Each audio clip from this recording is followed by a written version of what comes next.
The one rule that makes hard things easier. Imagine you are standing at the bottom of a huge staircase. At the top is the life you want: a healthier body, a cleaner home, more money saved, a finished book, a new skill. But when you look at the entire staircase, your brain does not see progress. It sees pain. Hundreds of steps, months of effort, the possibility of failure. So instead of taking the first step, you stand there planning the perfect climb. You search for the best routine. You buy the right equipment. You create a detailed schedule. You wait for Monday. And somehow you never begin. The problem is not always that the staircase is too difficult. The problem is that you are trying to jump to the fifth step. There is one rule that makes almost any hard thing easier. Never make the first step impressive. Make it too small to refuse. Most people make the opposite mistake. When they decide to improve their lives, they want the beginning to prove something. The first workout must be intense. The first study session must last 3 hours. The first savings deposit must feel meaningful. The entire room must be cleaned at once. The first piece of creative work must be brilliant. We want the first step to match the size of the goal. But your brain does not care how impressive the first step looks. It cares how difficult it feels to begin. A large first step creates resistance. A tiny first step creates movement. And movement changes everything. Exercise.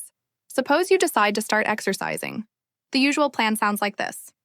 Tomorrow, I will wake up at 6, go to the gym, exercise for 1 hour, come home, shower, and eat a healthy breakfast. That sounds responsible. It also contains about 10 opportunities to quit. You have to sleep early, wake up on time, leave a warm bed, choose clothes, travel to the gym, decide which exercises to perform, complete a full workout. Your brain does not see one task. It sees a chain of discomfort. So make the first step smaller. Put on your workout shoes. That is all. You are allowed to take them off again. Or do one push-up. Walk for 2 minutes. Stretch while waiting for the kettle to boil. This may feel too small to matter. But the purpose of the first step is not to transform your body. The purpose is to reduce the distance between doing nothing and doing something. Once your shoes are on, walking becomes easier. Once you complete one push-up, a second one becomes possible. The first action creates momentum, studying. Now imagine you need to study for an important exam. You tell yourself, tonight I will study the entire chapter. But the chapter is long. The material is confusing. You are already tired. So you open your phone for a short break. 40 minutes later, you are watching a video that has nothing to do with the exam. A better first step would be open the book and read one paragraph.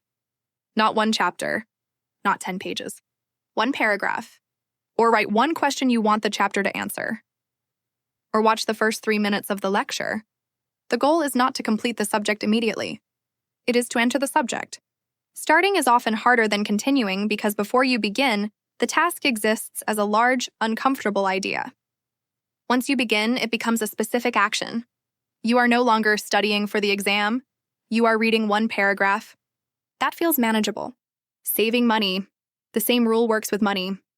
Many people delay saving because the amount they can save feels too small. They think, what difference will $5 make? So they wait until they earn more. But when they earn more, their expenses often grow too. The impressive beginning never arrives. Instead, save an amount that feels almost ridiculous. $1, $5, 1% of your income. The first deposit will not make you wealthy, but it changes your identity from someone who plans to save into someone who saves. More importantly, it creates a system. Once the system exists, the amount can grow. A small automatic transfer is often more powerful than a large transfer that happens once and is never repeated. Cleaning. Cleaning becomes difficult for the same reason. You look at a messy room and imagine the entire job. The clothes. The desk, the floor, the dishes, the drawers. Suddenly, cleaning feels like a full-day project. So you avoid it until the mess becomes even worse. Instead, use a first step that is too small to refuse. Throw away one piece of rubbish. Put away 5 items. Clean one corner of the desk. Set a timer for 2 minutes. You do not need to clean the room. You only need to make the room slightly less messy than it was before. And once you begin, you will often continue. But even when you do not continue, the tiny action still counts. The room is better. The habit is alive. The next start becomes easier. Creative work. Creative work may be where this rule matters most. You want to write a book, create videos, paint, start a business, or build something meaningful. But creative goals carry emotional pressure. You do not just want to begin, you want to create something good. So the first step becomes a test of your talent. That is why you stare at the blank page. You are not afraid of typing. You are afraid that what you type will disappoint you. The solution is to make the first version intentionally unimpressive. Write one bad sentence, record a rough voice note, sketch the ugliest possible draft. Create a title you know you will change later. The first draft does not need to be good. It needs to exist. You cannot improve something that does not exist. Perfection is useful during editing. It is destructive during starting. Why this rule works. A tiny first step works because motivation often arrives after action, not before it. We imagine that motivated people feel excited and then begin, but often they begin with very little motivation. The action creates evidence. The evidence creates confidence. And confidence makes the next action easier. One push-up becomes 5. One paragraph becomes a page. $1 becomes a habit. One cleaned corner becomes a room. One bad sentence becomes a finished project. The tiny beginning is not the full solution. It is the doorway to the solution. There is one important warning. Do not turn the tiny step into another complicated system. Do not spend 2 hours designing the perfect 2-minute habit. Do not create a spreadsheet to track whether you open the book. The rule is supposed to remove friction, not decorate it. When something feels difficult, ask one question. What is the smallest physical action I can take right now? Not tomorrow. Not when you feel ready. Right now. Put on the shoes. Open the document. Transfer $1. Pick up one item.